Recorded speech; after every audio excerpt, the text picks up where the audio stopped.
Another day, another propagation of philodendron. Today, I'm going to cut my 3 pots of philodendron here in my garden. Take a look what I'm putting on the wounded part of this philodendron before I'm going to plant. Hi everyone, good morning. This is Teacher Noy. For today's video, I am going to propagate my philodendron Prince Albert that I grow in the northeast. So if you like this video, don't forget to subscribe and tap the bell icon for more updates about the videos that I'm going to upload only here in Gel Vlog.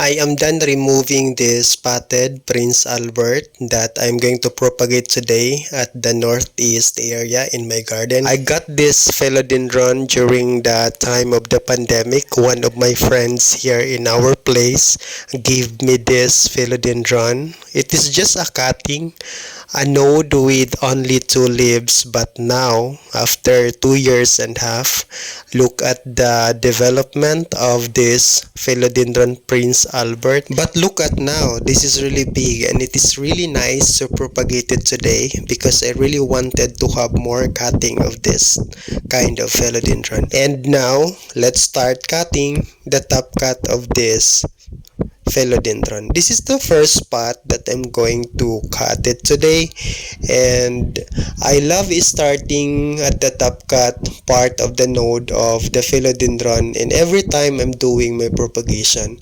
because it is interesting really to have top cut first and leave the mother plant. Everybody knows that the top cut should be given priority when doing the propagation. We have to preserve the top cut because this top cut is the source of many lives.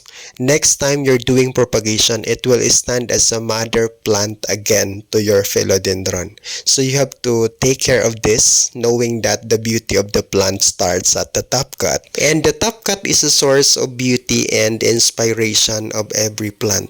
Unlike the mother plant, you will wait how many months, years just to have the next harvest. Now let's proceed to the second potted philodendron, which is the Prince Albert again. I'm starting cutting the top cut of this philodendron. After this one, I'm going to proceed to the cutting of the mother plant.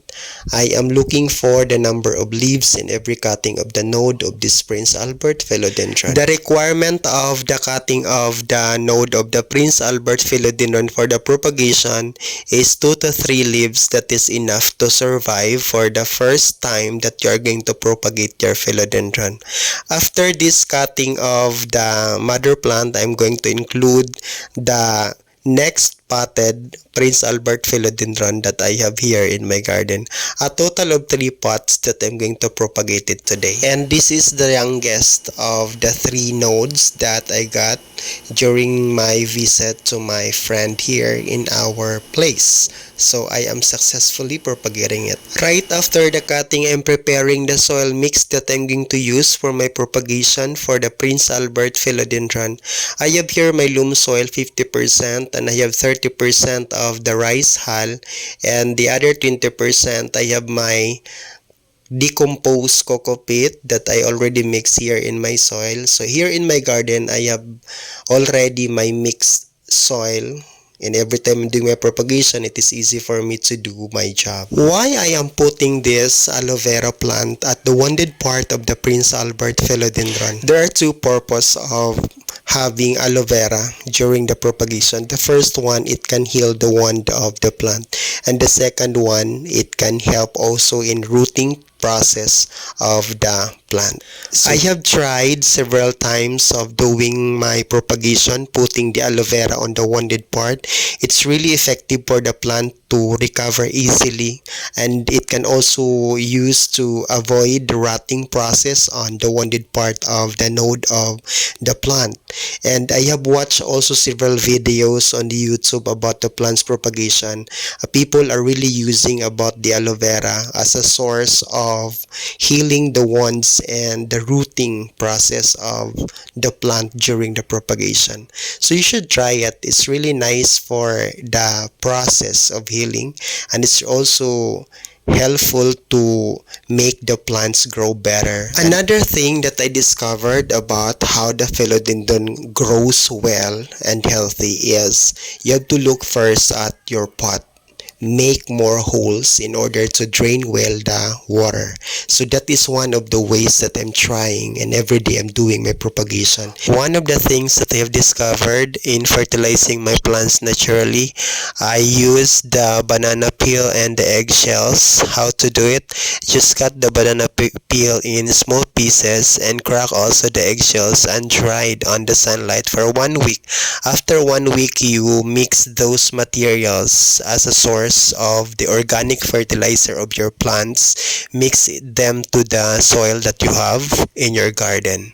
So it's really effective also. That is why my plants are really healthy and growing bigger and bigger, most especially to the node and the petiole of the plants. That is why the leaves are really healthy.